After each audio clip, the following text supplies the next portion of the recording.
Vocês lembram? Vocês lembram? Então vamos lá, ó. Mutirão fazendo vídeo aqui. Vixe. Real, vou sonhar coisas boas que o homem faz e esperar pelos frutos no quintal. Essa parte é bonita, ó. Sem polícia, nem a milícia, nem feitiço, cadê poder? E é isso aí, mutirão começando aqui pela Rede Bonova de Rádio. Corre, avisa os seus amigos e aqueles que você não gosta muito, mas avisa que a gente está entrando para falarmos sobre direitos humanos, um tema que para essa bancada aqui é tão caro, né? A gente acredita que o mundo será mais justo, mais fraterno e mais feliz a partir do momento que a gente se respeitar enquanto irmãos, e a gente espera que essas ondas, né, da Rádio Boa Nova aí cheguem na sua casa e te sensibilize, inclusive para o tema que a gente vai tratar hoje. Eu sou Franklin Félix e aqui com maior honra do mundo de reencontrar minha parceira, amiga querida, Ive de Albuquerque Figueroa, Lindsay Bragança. Orleans. Ela é rica. Né? Rica! Rica de carinho, generosidade, de várias coisas, de outros valores. Bom dia a todos os ouvintes e telespectadores. É uma honra ter de volta, né, meu amigo na bancada, porque faz falta, né, Franklin? A gente sente muita falta não só da companhia do trabalho, né, da atividade aqui, mas principalmente da companhia pessoal, da amizade, tudo que, né? Vocês sentiram, né? Sentiram que tem aqui um romance e tal, assim. Começa a chorar. Tem música de romantismo, né? Maravilha. E aí, assim, lembrando que hoje a gente vai falar de um tema super importante, que é sobre a votação do plebiscito, né, constituinte. São temas que estão rondando também, principalmente porque a gente está chegando próximo às eleições. Nós estamos próximo ao 7 de setembro, que é amanhã. Então, são temas muito importantes para a gente refletir aqui em relação aos direitos humanos. Lembrando também que nós temos uma página no Facebook, Espiritismo e Direitos Humanos. Então, durante o programa, nós vamos fazer algumas postagens em relação ao tema. Então, se você quiser saber mais, já acesse agora o seu Facebook no Espiritismo e Direitos Humanos. São 1.158 pessoas dispostas a transformar esse mundão aí junto com a gente. E a gente se sente muito feliz também hoje de estar na companhia da Carol. Que é da nossa equipe de apoio, que hoje está aqui. Muito obrigada pela sintonia, pela vibração. Bom dia a todos. Carol, que alegria mesmo ter você aqui. Carol, a gente tem um grupo que discute as nossas pautas lá no Facebook e tal, e a Carol tá com a gente, né? Tô aprendendo um pouquinho com você. Nada. Carol, jornalista, comunicadora, e tem muito que acrescentar. Seja muito bem-vinda. Obrigada. Adiciona ela no Face. Adiciona a Carol no Face. A pessoa da TV está vendo a Carol, né? Nós estamos pela Rede Mundo Maior também, pela televisão. Maravilha. Quer participar com a gente? 0800 979 5011, 0800 979 5011. Mas vamos deixar de blá blá blá e vamos soltar a vinheta dos incomodados, Ive? Os incomodados. Solta pra gente, por favor. São José da Costa Rica, coração civil, espírito, meu sonho de amor, Brasil. Os incomodados que mudem o mundo. E os incomodados de hoje traz Rafael Tatemoto. Rafael, de 25 anos, um jovem daqui de Guarulhos, não é isso? Sou de Guarulhos. Moro em Guarulhos, estudo em São Paulo. Não estudo em São Bernardo hoje em dia, trabalho em São Paulo, sou metropolitano. Ah, querido, muito bom te recebê-lo aqui com a gente na nossa bancada dessa manhã. Prazer é meu, prazer é meu. E Tatemoto é japa? Eu sou ítalo, nipo, luso brasileiro. Difícil isso. Você é brasileiro, né? Que essa miscigenação né? gostosa aí é bem típico do brasileiro, né? O completo é Rafael Locatelli Tatemoto, porque não entrou o Pires ainda. Que é tudo isso junto aí. Maravilha. E o que você faz na vida? Fala aí pra gente. Eu sou advogado e sou jornalista e estudo, na verdade, gestão pública, eu estudo planejamento urbano, estudo participação social na formulação de políticas públicas para cidades. Caraca, com 25 anos já fez tudo isso? Eu sei quando que você começou a fazer a sua faculdade. Né? Porque jornalismo também são 5 anos. Você não fez jornalismo? Eu não fiz jornalismo. Eu sou daqueles que não fez jornalismo e trabalha com jornalismo. Eu também sou essa, só que eu fiz letras, o movimento é outro também, mas apaixonada por jornalismo. Mas a Carol é formada em jornalismo. São 4 anos. São 4 anos. Mas hoje o Rafael veio aqui falar uma coisa super interessante, porque assim, termina no domingo, né? Termina amanhã a votação sobre o plebiscito, sobre a Constituinte aqui no Brasil. Então eu queria que você explicasse melhor do que se trata esse processo, até porque, assim, a gente vê muito nas redes sociais, nas ruas, assim, na vida, as pessoas questionando, buscando mudanças. Elas querem mudanças. Nós tivemos algumas manifestações recentes de julho do ano passado, né, que com termos, né, que utilizaram, inclusive, que o gigante havia acordado, que as pessoas queriam mudanças no governo, mas elas não sabem muito bem como mudar e o que mudar. E aí o governo federal sugeriu uma constituinte para tentar mudar, fazer uma reforma política, né? Refletir, então, quais são os pontos em que nós precisamos mudar para melhorar e para dar direitos para todos. Então, o que se trata esse plebiscito, para quem não está sabendo direito, e como a gente pode, então, interferir como cidadão para mudar o que a gente não está concordando? Bom, eu vou dar um passo atrás, na verdade, retomar uma questão que você já colocou, que foram os protestos do ano passado, né? Os protestos do ano passado, de junho, começaram com uma questão bastante simples, né? Que é a tentativa de reduzir a tentativa que depois se mostrou bem sucedida de reduzir tarifas de transporte público, mas logo eles se transformaram num fenômeno bem massificado, né? Muita gente foi para a rua e as pautas ultrapassaram a mera questão da mobilidade urbana. E logo, ou depois que se conquistou as tarifas, os protestos continuaram, ainda que eles foram se esvaziando, mas eles tinham uma clara pauta, ou não uma pauta clara, mas eles tinham uma clara sensação de insatisfação com as instituições políticas, né? Naquele momento, uma série de organizações, que são as organizações que resolveram organizar o plebiscito, se juntaram, porque junho de 2013 pegou todo mundo de surpresa, estava todo mundo tentando entender o que estava acontecendo, e desses debates surgiu a ideia, foi constatada a necessidade de fornecer uma pauta para 2014 que fosse uma pauta politizante, né, que oferecesse uma alternativa para o descontentamento popular. Então, foi pensada uma pauta que se concretizou no plebiscito por uma constituinte exclusiva e soberana para a reforma política, né?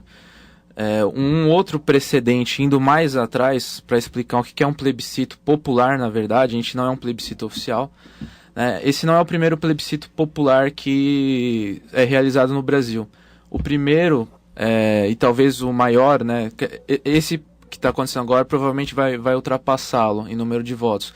Mas o primeiro plebiscito popular aconteceu em 2002, né, quando existiam negociações para que o Brasil formasse um acordo comercial com os Estados Unidos, que era a ALCA. Né? Uhum. Que era uma área de livre comércio em toda a América, que naquele momento uniu gente desde a Fiesp, passando pela OAB, até movimentos sociais mais radicais, para barrar a ALCA, porque a ideia, a constatação é de que se a ALCA passasse, o que aconteceria naquele momento seria a devastação da indústria brasileira, né, e da economia nacional. Esse foi um plebiscito bem sucedido em 2002, porque ele foi, hoje a gente avalia que foi determinante para que o Brasil não entrasse na ALCA e a ALCA não se viabilizasse enquanto projeto. Ela não existe mais tratativas nesse sentido, ela foi abortada. Então essa experiência, o plebiscito popular, na verdade, é uma coleta de votos, né, inclusive uma experiência democrática, a pessoa pode votar contra a proposta que a gente está fazendo, não tem nenhuma validade jurídica, né, formal, ninguém é obrigado a nada a partir dele, nenhuma instituição pública, mas é uma maneira de legitimar politicamente uma proposta. E a nossa proposta, nesse caso, se baseia numa constituinte exclusiva e soberana, para fazer reforma política. Esse é um termo bastante, né, abstrato, né, constituinte, exclusiva e soberana. Uhum. Mas para tentar explicar resumidamente o porquê constituinte, exclusiva e soberana, a gente tem que retomar o processo de redemocratização brasileiro. Sim. Né?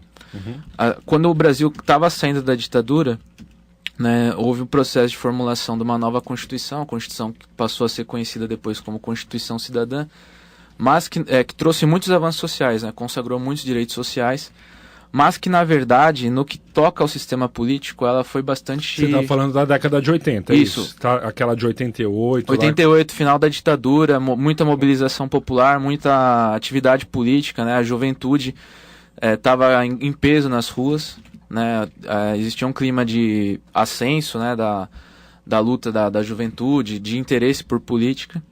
Só que, na verdade, conquistou muitos direitos sociais, a função social da propriedade, extensão de direitos aos trabalhadores rurais, mas no que toca ao sistema político, ela teve um grande limitante, né? Uma grande limitação, que é o fato de que, normalmente, quando se formulam novas constituições, né, existe o Congresso Nacional e a Assembleia Constituinte como coisas separadas, né? O que aconteceu no Brasil foi que existiu um Congresso Constituinte, né? Ou seja, aquelas pessoas que fizeram a Constituição eram deputados e senadores ao mesmo tempo. Entendi. E é o ideal, traduz pra gente, o ideal é que seja convidada outras pessoas para que elas façam essa reformulação. Isso, porque o ideal, qual que é a grande questão? Além de que é um processo muito complexo você misturar as duas coisas, porque o que acaba acontecendo, uma parte do dia, ou metaforicamente, uma parte do dia você está votando leis ordinárias, leis complementares, como senador e deputado, e outra parte do dia você está formulando a Constituição, redigindo a Constituição. Qual que é o problema disso pro sistema político?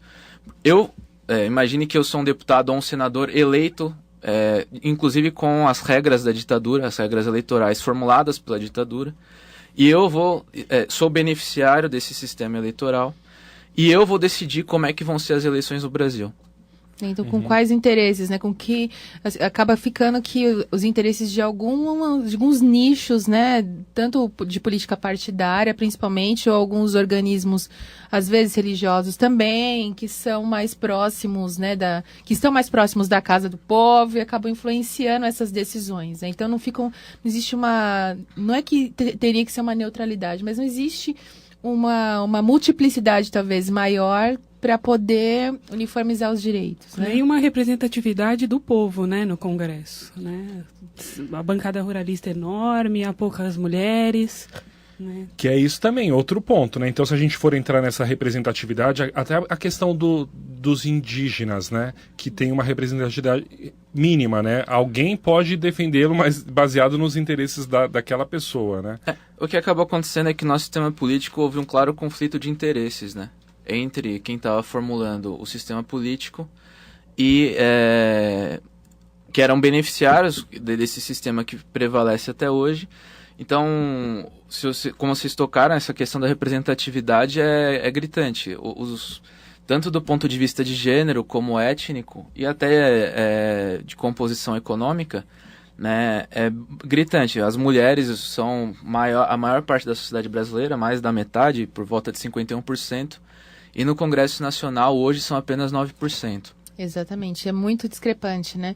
Mas assim, o que eu percebo também, Rafael, não sei se você pode esclarecer as pessoas também a respeito disso, é que assim, as pessoas, eu acho que elas acham que quem decide as coisas do país sozinho é o presidente.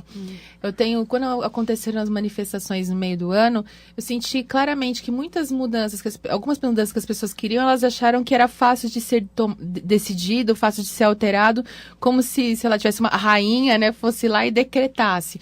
De agora para frente, isso não vai acontecer mais. Agora sou eu que decido essas mudanças. E não é, né? Existem muitas questões que são de instâncias diferentes, instâncias municipais, né, estaduais, e cada um tem a sua responsabilidade também. Então, a presidente em si, ela não tem tanta autonomia de decisão para mudar, por exemplo, algumas coisas que a gente gostaria do que a gente imagina. Então, explica a importância da pessoa pensar essa reforma política, né? Porque também a gente está pensando em reformar, mas reformar o quê, né? Porque quando a gente está na nossa casa, a gente entende muito bem como funciona a nossa casa. Eu sei que precisa pintar uma parede, eu sei que precisa consertar um cano, mas às vezes a gente parece que não conhece muito bem a nossa casa Brasil para entender o que precisa reformar. Então, eu queria que você falasse um pouquinho dessa sua experiência até como ativista e tudo, ótimo, com esse olhar aí. O Brasil tem duas dificuldades. A primeira é separar o legislativo do executivo, né? O legislativo é o quê e o executivo é o quê? Para a gente vamos traduzir aí, ó. O legislativo é responsável pela formulação das leis, né? Ou seja, ele pensa... Na teoria democrática clássica, o grande representante do povo é o poder legislativo. São deputados, senadores, federais, deputados federais e deputados estaduais e os vereadores. Eles devem representar a sociedade. Né? Inclusive, falando da questão da representatividade, esse é o grande problema do sistema político hoje. Né? Ele é distorcido, ele não reflete a composição da sociedade. E o executivo, ele é responsável por gerir, né? E ele, em tese, bastante simples e a grosso modo, ele está submetido, ele deveria estar submetido ao poder legislativo. Ou seja, ele apenas executa as leis que o legislativo propõe. Um dos grandes problemas também do processo constituinte brasileiro de 88, né, foi que a Constituição brasileira toda, no que toca ao sistema político-administrativo, foi pensada para ser parlamentarista. Né? E na última hora houve um acordo, o Centrão, né, que era que barrou várias questões na Constituinte, prevaleceu a ideia do presidencialismo. Né? Então acabou tendo um sistema todo pensado, um corpo todo pensado para um sistema de governo que acabou mudando e a cabeça dele mudou. Então tem muita... Hoje no Brasil a gente tem um presidencialismo muito inflado. Que eles chamam de coalizão, não é? Isso, o que acabou acontecendo é presidencialismo de coalizão porque, dado essa distorção no sistema eleitoral, como você não tem um sistema partidário, ou seja, um conjunto de partidos que você consegue...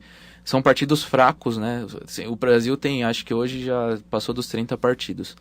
Né? Não existem, quer dizer, até existem, mas não existem 30 ideologias representativas na sociedade brasileira. Existem, na verdade, 30 partidos que fazem negociata no Congresso Nacional e nas instituições políticas.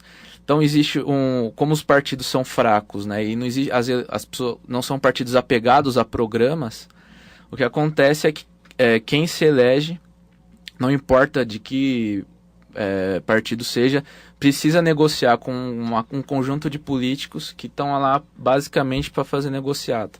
Então acaba que apesar de haver diferenças entre os governos, as diferenças acabam às vezes sendo diluídas porque entre governo e governo é sempre necessário que negociar com esse conjunto de políticos que é eleito. E em relação a essa diferenciação, o Brasil tem um outro complicante. O Brasil é um estado federativo. Então, existem competências que são do governo federal, do governo estadual e municipal. E um problema ainda maior é que algumas dessas competências, por exemplo, saúde e educação, são compartilhadas. Então, existe o hospital estadual e o hospital municipal. Existe escola estadual e escola municipal. Então, o cidadão, ele tem que se informar, mas às vezes é até complicado dele conseguir. E então, ele normalmente canaliza a sua insatisfação para a figura do presidente. Rafael, sabe o que acontece? Nosso papo tá delicioso, mas a gente só tem meia hora. E o nosso companheiro, ele tá dizendo pra gente que o nosso tempo tá se avançando. E aí, para nós, de fato, aí, falarmos para as pessoas e sensibilizarmos para essa ideia de um plebiscito pela Constituinte, como é que podem participar? Lembrando que a gente também disponibiliza lá na nossa página Espiritismo e Direitos Humanos, a gente tem falado sobre isso a semana inteira, e aí depois, se o Rafael nos permitir, a gente também deixa os contatos dele, tem o grupo aqui de Guarulhos, não é? Sim, tem um comitê aqui em Guarulhos. Mas fala pra gente, Rafael, como é que o pessoal em casa faz, mesmo que não tenha uma urninha lá, como é que faz? Existe o site plebiscitoconstituinte.org.br. Lá existem todas as urnas cadastradas no Brasil. Acho que a gente já passou de 30 mil urnas. Dá para encontrar mais perto da sua casa. Mas como a gente está na reta final, a votação vai até amanhã, dá para votar online também. É só colocar nome, CPF, agência bancária e senha, brincadeira. Nome, CPF e votar. E dizer sim ou não, né? Sim, como se trata de um plebiscito, você pode ser a favor ou não dessa proposta que a gente está fazendo para a reforma política no país. Então, qual que é o site? plebiscitoconstituinte.org.br. Então, se você já tem lá na sua casa, lá, o seu Facebook aberto na nossa página Espiritismo e Direitos Humanos, é só você clicar lá que eu já postei o link, né? Porque a gente é rápido aqui, eu sou rápido no gatilho. Demorou, velho. Então já está lá postadinho online para vocês votarem, então vocês podem escolher. Nós queremos sim uma reforma política? Então vote sim. Se você não quer uma reforma política, tá tudo bem para você, diga não, mas se posicione, vamos descer do muro, né? A gente aqui no programa, a gente se posiciona posiciona bastante em relação às nossas opiniões políticas e sociais, que a gente pensa desse mundo que a gente quer, a gente acredita. Então desce do muro também, coloque seu nome lá, vote, se manifeste. Se posicione, Se posicione, né? A mudança quem faz somos nós, né, Rafael? Então, a gente fala isso, né? Que a gente precisa tomar partido.